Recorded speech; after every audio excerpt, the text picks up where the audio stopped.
So recently I uploaded a video stating that I was going to restore the entire Hot Wheels Sweet 16 collection, one by one.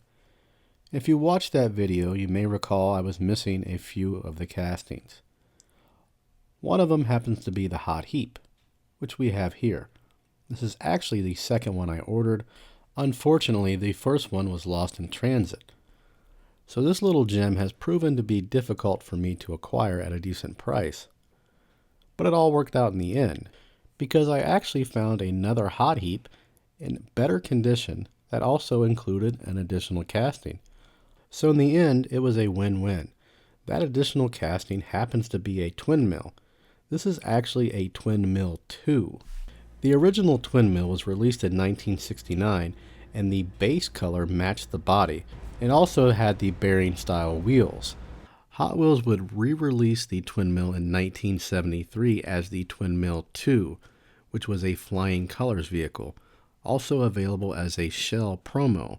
The TwinMill 2 had an unfinished base, was available with Redline wheels and black walls. They would also re-release the TwinMill just recently, a 50th year anniversary, I believe.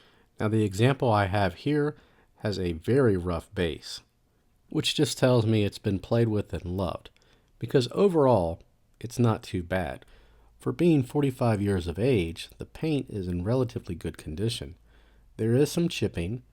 Of course, the engines have lost a lot of their chrome, but the wheels are in great shape. Usually cars of this age, the Redline stripe has somewhat disappeared, but not in this case. Now, if I were a true Hot Wheels collector and wanted originals, I would not touch this. But unfortunately, that wouldn't leave us with a video to make. So we are going to restore / customize this just a bit. So let's begin. If you are new to restoring Redlines, original Redlines, please pay attention to this portion. Notice we are not drilling out the rivet. Instead, we've got a small bit on our Dremel and we're just carving it out. And we'll get back to this later to show you why. Now we're going to disassemble the casting. We start with our interior, followed by the engines, and then the glass. All in great shape. There's not a lot of space for dirt to get down through there. Now hopefully you can hear the screwdriver scraping against this rough base. Now it's time to remove the axles. A lot of times I will use side cuts, but in this case I had to use that same bit that we use for the rivets. And we can just pop them right on out. Now it's time to clean up the base the easy way. We're using some heavy-duty acid cleaner mixed with water, 50-50. We're just going to move the base around for 20 to 30 seconds or until the mixture clouds up. Once it gets good and cloudy, we can remove the base and check the progress. I must say that's an excellent result. Now we're going to strip the body using our citrus strip. We'll let it sit for about 30 minutes. Now back to drilling out that rivet. This is why we don't do it. We have a very bent post. If we were to drill through this, we would have split it and blew out the side. We're going to take our brass wire wheel and clean up the base a bit more. This will not harm the metal. It's brass, softer than the metal. Now unfortunately we do have a lot of pitting on this casting. We're going to try to alleviate some of that with some 400 grit paper going all the way up to 2000. I also noticed there were a lot of ridges around the window. We're going to go ahead and take care of those by filing them down. Next we're going to break out the mother's polish and start polishing the body. Unfortunately, I quickly realized that I'm not happy with this result. There's still a lot of pitting.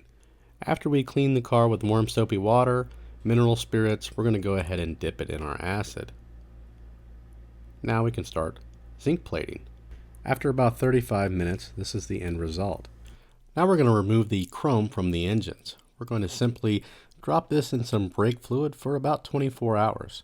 After we left the body in the tumbler for a few hours, we are going to polish it with mother's polish. Now there's still some light pitting, but it's very light. Now I've had this Spectraflame ice blue paint for quite some time, so I figured this would be the perfect opportunity to test it out. Next we're going to remove our engines from the brake fluid. Perfectly clean, we go ahead and prime it, shoot it with some gloss black and then chrome paint. Now with this particular chrome paint you have to shoot it gloss black first. It gives it that chrome effect. And I think that holds true for most chrome-based paints. We're going to go ahead and clean up the interior as well as the wheels and the glass. We're nearing the end, so it's time to glue in our axles. We're using some CA along with some baking soda. The baking soda allows it to cure much faster. Now it's time for reassembly. We start with the engines, followed by the glass, our interior, the base, then we take our 256 button head screws and go ahead and reassemble the base to the chassis. Now it's ready to be played with, or in this case given away. Personally, I love this ice blue paint. I can't wait to paint another Redline this color, but I'm not sure which one it will be.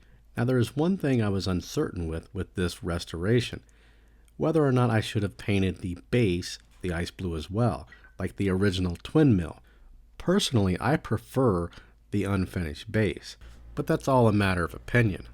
Also, the chrome on the engines are not quite as chrome as I would have liked, and that is completely my fault.